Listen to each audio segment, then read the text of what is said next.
ตอนมาฮอดแล้วพี่น้องอีลากอีเลียมาเป็นลอยมาก้อนหมูเฮ้ยเห็นหน้าแล้วยืนเบ้าอยู่ในหูในเกือบสิบกันหูเปียกหมดเพราะว่ายังไม่ได้เบิ่งหน้าเป็นอะไรไวอยู่บ่โอ้เดี๋ยวเสียซื้อมั้ยต่อตัว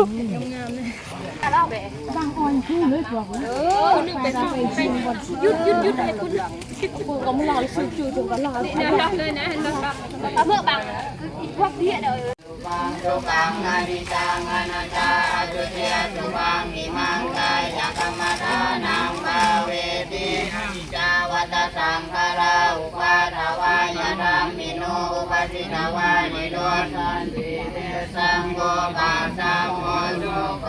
นิจาวัตสังฆราอุปาทวายธรรมิโนอุปสิทวานิโรปาสาโมสุโคนิจาสัตตมาราติจังอาลิสุจังอาลิชาเดนะเทวะหันมาริจังมาราติจังอาลิสุจังอาลิชาเดนะเทวะหันมาริจัง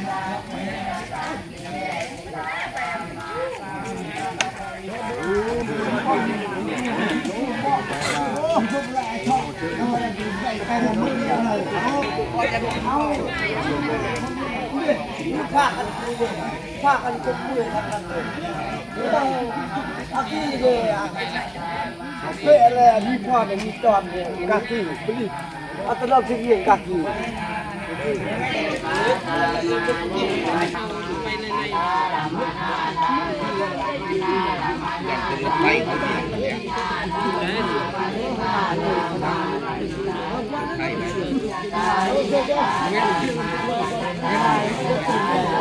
ศพประมาณปี70เขาพังนี่ปี1970แต่ดุลแล้วเนาะเป็นรูปล้างแล้วเป็นเขาปู่ของคนนี้โดยแต่ว่าปกตินี่ไปปงอยู่ไสเมื่อก่อนในหุ้นแต่ว่าน้ำท่วมบ่น้ำท่วมครับในจุดตรงนี้นะตอนนี้ไปประมาณ100 เมตรอ๋อแต่ว่าน้ำท่วมเราก็เลยน้ำท่วมปงชดบนนี้เลยเนาะโดยอยู่แถวใต้เลยมีแต่เขาพังเล็กน้อยแถวอ๋อเล็กน้อยตายอายุประมาณ6-7 เดือน 4-5 เดือนอ๋อเราฟังเอาเลยฟังแค่นั้น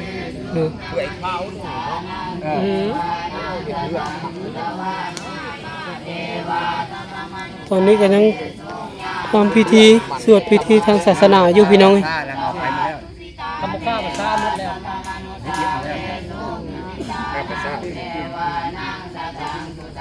มันมีคนบักเนาะอ๋ออันนี้ทางรถไฟเนาะเขาเขียนไว้เนาะเด้หลังเขาเขียนนี่ตรงหลังน่ะแม่คนกับมาลายค่ะพี่น้องพากันลุยน้ำมาเลยต้นนี้ก็ได้เป็นต่างกันเนาะยิ่งคือกว่าเนาะเจ้ามั้ย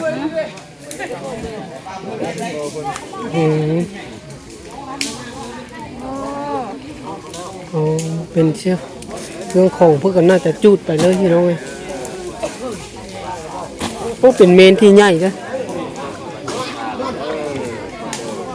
เก็บพื้นเก็บยังนะครับแสงเจ้าคือบอกคนยังไงเนี่ย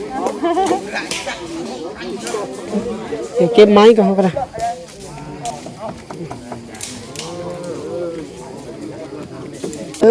ตะวันสันฟ้าเด้อยืดไปที่ซอกโอ้ยลูกหลานดีมีแห้ง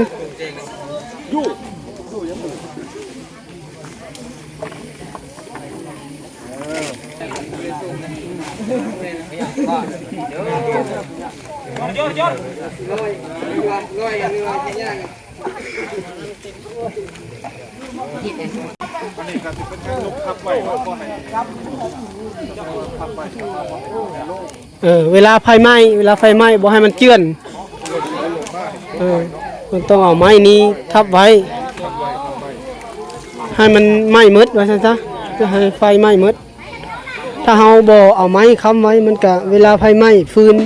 นข้างใดข้างนึงยุบอันเมมมันก็จะเอียงเนาะพี่น้องมันก็จะเอียงหรือว่ามันจะงูยออก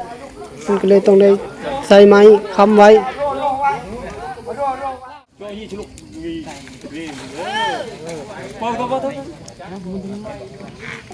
ทำการลดน้ำมันพี่น้องเพื่อให้มันติด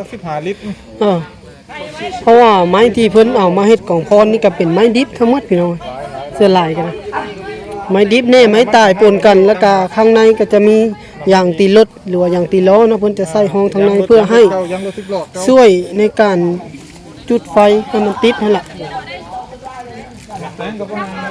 ถ้าบ่มีอย่างตีรถนี่ถือว่าน่าจะบ่ติดพี่น้องเพราะว่ามันเป็นไม้ดิบได้ที่เพิ่นเอามาเฮ็ดไม้กองพรนี่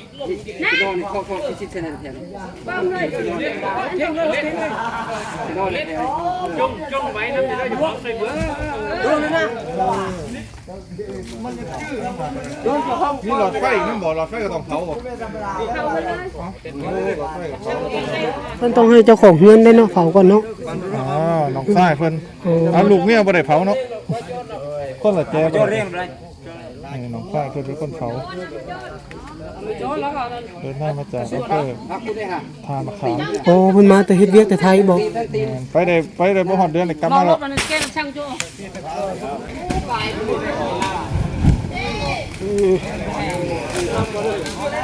เรียบร้อยโอ้ไฟลุกไวขนาดเนาะ ข้างนี่เนาะ เอาคราวนี้บัดบ่ดึกมาให้มันขึ้นภาพเดียวเลยมันหมดน้ำมันแล้วมันสิม้อยๆเด้อถ้ามันบ่ติดฮะ ไปซื้อเองน้ำมันกระชวนน่ะ เออ โอ้บ่พอแล้วมันมอดแล้วทางคุณ ต้องมาทั้งนี้ใช้พร้อมกันพร้อมนี่สินี่ถ้าหมดน้ำมันมันก็จะค่อยหมดลงพี่น้องเพราะว่าไฟดิบไม่ดิบเนาะ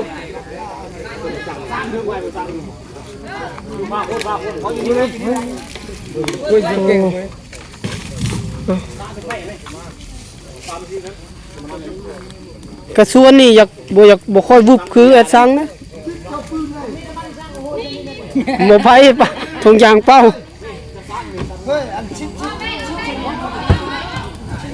เนี่ยมันจะมาเลยแบบเชียวถ้าแอดซังนี่บ่เหลือถ้ากระส่วนนี่อยากบ่ลามไว้คือแอดซัง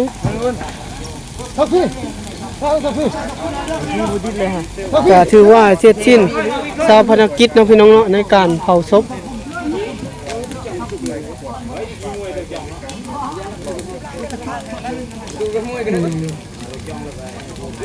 ถ้ามันไม่อย่างติดรถทางในก็ถือว่ามันก็ติดนะเนาะแต่ว่าทางในมันยังบ่เข้าไปไฟยังบ่ทันลามเข้าไปข้างในข้างหัว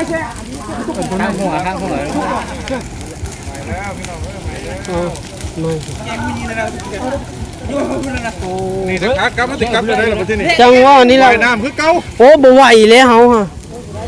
ว่ายน้ำบ่ได้แล้ว เอาบ่ย่านนะข่อยมีนี่ล่ะคุนี่ข่อยเลยจ่อว่านี่เคาะตัวนี้ล่ะ เฮานี่สิออกมือเลยบ่รัวเคยเข้าไปในงาน ก็ไปเอากระเป๋าดิ ไปแล้วจ้ะ เด็กกินร่อนน่ะเด็กกินร่อนน่ะก็ว่าไปว่านี่กินร่อนก็มีแล้วคุก็มีแล้ว ตอนนี้ก็ถือว่าเสร็จสิ้นภารกิจในการเผาศพนะพี่น้องหรือว่าทราบภารกิจขอให้ไปถึงสุกเด้ออีกครั้งหนึงยังบ่ทันได้ไหมซ้ำพี่น้องเลยเพราะว่าน้ำมันบ่พอแต่น้ำมันบ่พอนี่แหละไม่ยากเนาะไม่ดิบเนาะ ไม่ยางรถนะ มันอยู่ในผมอย่างรถมันอยู่ใน แท้จริงเลยยาคันไม่ยางรถเลยได้นี่ แม่นถ้ามาอย่างรถก็ถือว่าไม่นะ หน้าตัวแก่ๆแบบนี้นี่ เราต้องหาวิธีให้มันมาอย่างรถก่อนนะ ไขก่อนอย่าไป โอ้ไรไปจุดทีบแล้วบ้านนี้ ทางลูกสาวเพิ่นก็ห้องใส่พ่อเนาะพี่น้องเพราะว่าเพิ่นยานพ่อเป็นห่วงทางเฮือนทางซานลูกสาวก็เลยห้องใส่เอิ้นใส่เพราะว่าจูดบ่ไหม้ตอนนี้นี่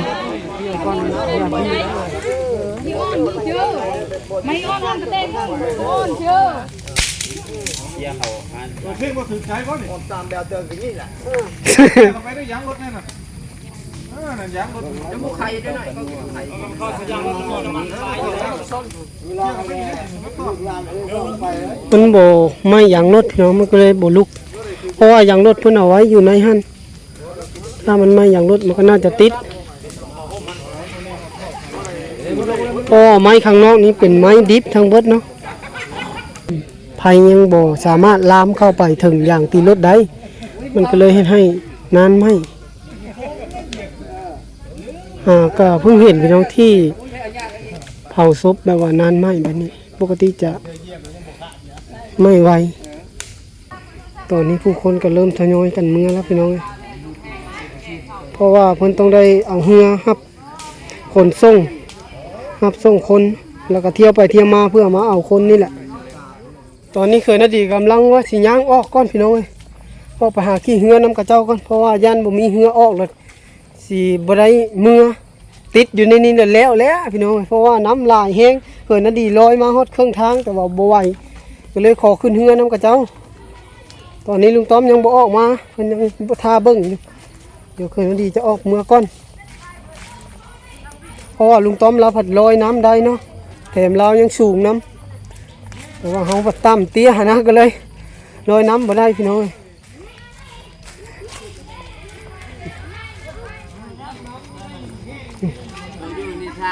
เลยแล้วยังสิมีอีกบ่ยังมาฮับอีกบ่โอ้ ลอยได้ โอ้เย่เลยเขากันลอยนี่คือสิติดตามเกาะตามอย่างแถวนี้แล้วไป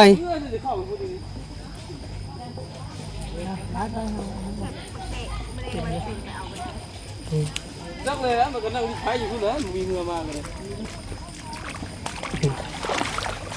เรือรับส่ง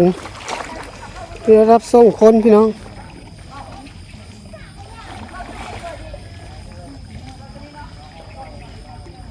นะครับส่งพระ การลำบาก โอ้ยานตกน้ำจนเช่นจนเว่าบุทึกพี่น้องเลย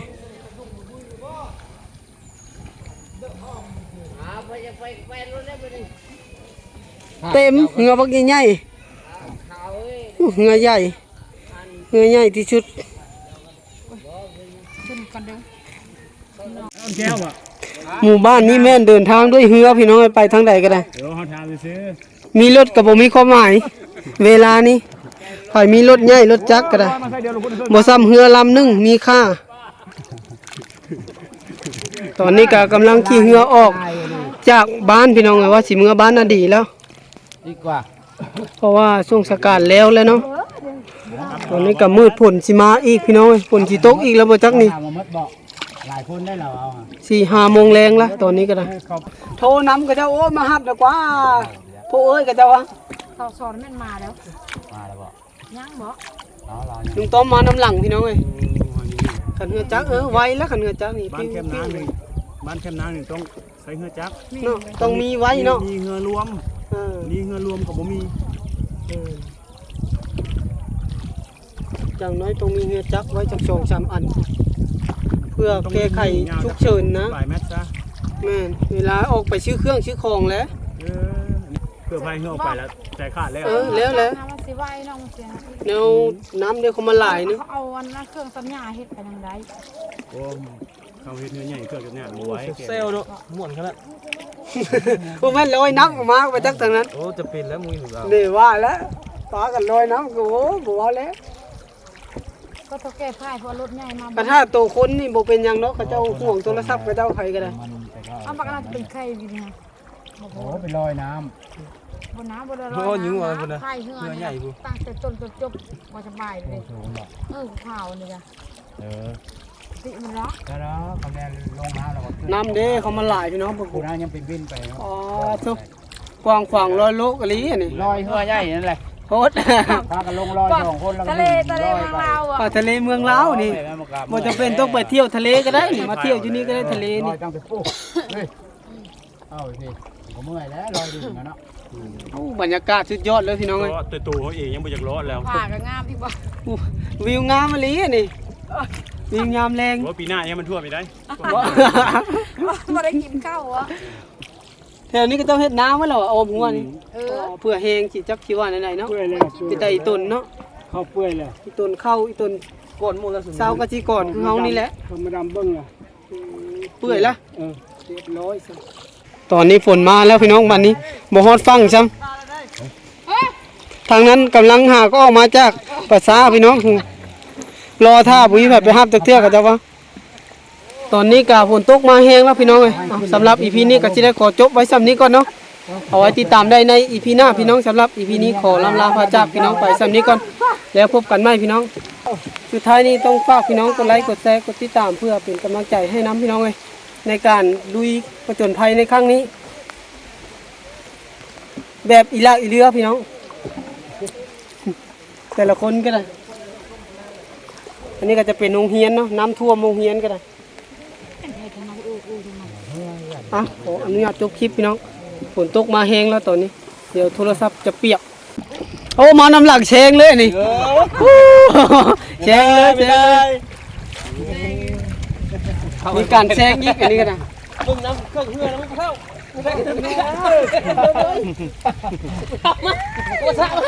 มาน้ำหลังกับแซงแล้ววันนี้ ไว้เพื่อ โอ้เงินหลายลำพี่น้องไอ้ปานแข้งเดียว ได้ป่า ทั้งม้วนแล้วก็ทั้งเมื่อย น่าใช่ว่าแล้วนะน่าใช่ว่าเป็ดก็ได้ยังอยู่อ่ะ มันเห็นวิวคักยังเสียดายอยู่ เพื่อเราแซง เงือกระเจ้าแซงมันเสียดายคักเว้ยบรรยากาศมันดีลุยเฮานี่เฮือเฮานี่ลุยเลยแต่ป้าญาก็ลุยเลย เงาผ้ายังหาเขาทัน กระเจ้ามาน้ำหลังกระเจ้าสีแซงเวลาแต่ละคันนี่ นี่นะแม่นี่เอาเราฮะ อ๋อบรรยากาศกว้างขวางแล้วลูกพี่น้องเอ้ย ไปแล้วเข้ามาเมื่อไหร่พากันมาเฉยตัวพายแล้วเฮ้ย ตีน้ำบ่มีบ่อนชุดเลยเนาะแหนมไป ขี้หุ่นกว่าแถวตรงห้องตัวอย่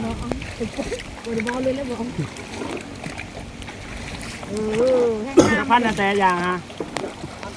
กระต่ายผู้อ๋อเชี่ยกระแต แซงแล้ว ทีมสีฟ้าแซงแล้ว